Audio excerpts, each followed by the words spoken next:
आज आपण बघणार आहोत मुळ्याची भाजी, म्हणजे आपण याला मुळे मिरची सुद्धा म्हणू शकतो। दोन मुळे मी चांगले सोलून किसून घेतले आहेत, मिरची आणि कढीपत्ता, आणि बाकी आपण आता फोडणी घालणार आहोत। बघूया किती कढी आपण तेल टाकून ठेवलं होतं, आता मोहरी टाकून घेऊया। खूप कमी सामानात ही भाजी बनते आणि खरंच खूप पौष्टिक आणि चांगली लागते। आपण याला तोंडी लावून म्हणून सुद्धा वापरू शकतो।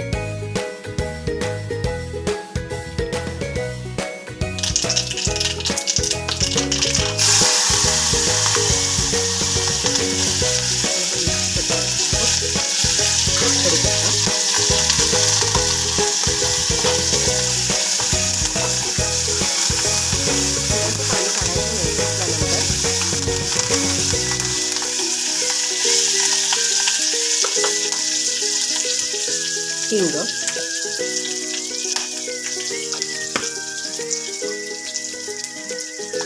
आणि हळद,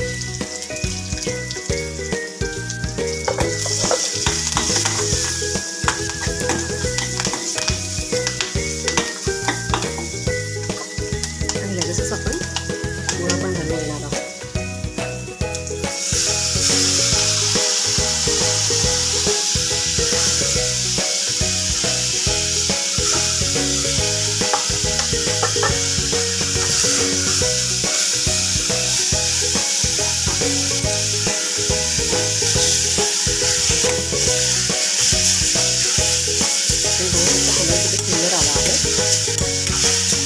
जास्त वेळ परतावं पण लागत नाही, अगदी 5 मिनिटात तुम्ही गॅस बंद करू शकता।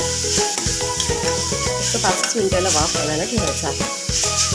मीठ घालूया आणि झाकण ठेवून 5 मिनिटांनी बघूया।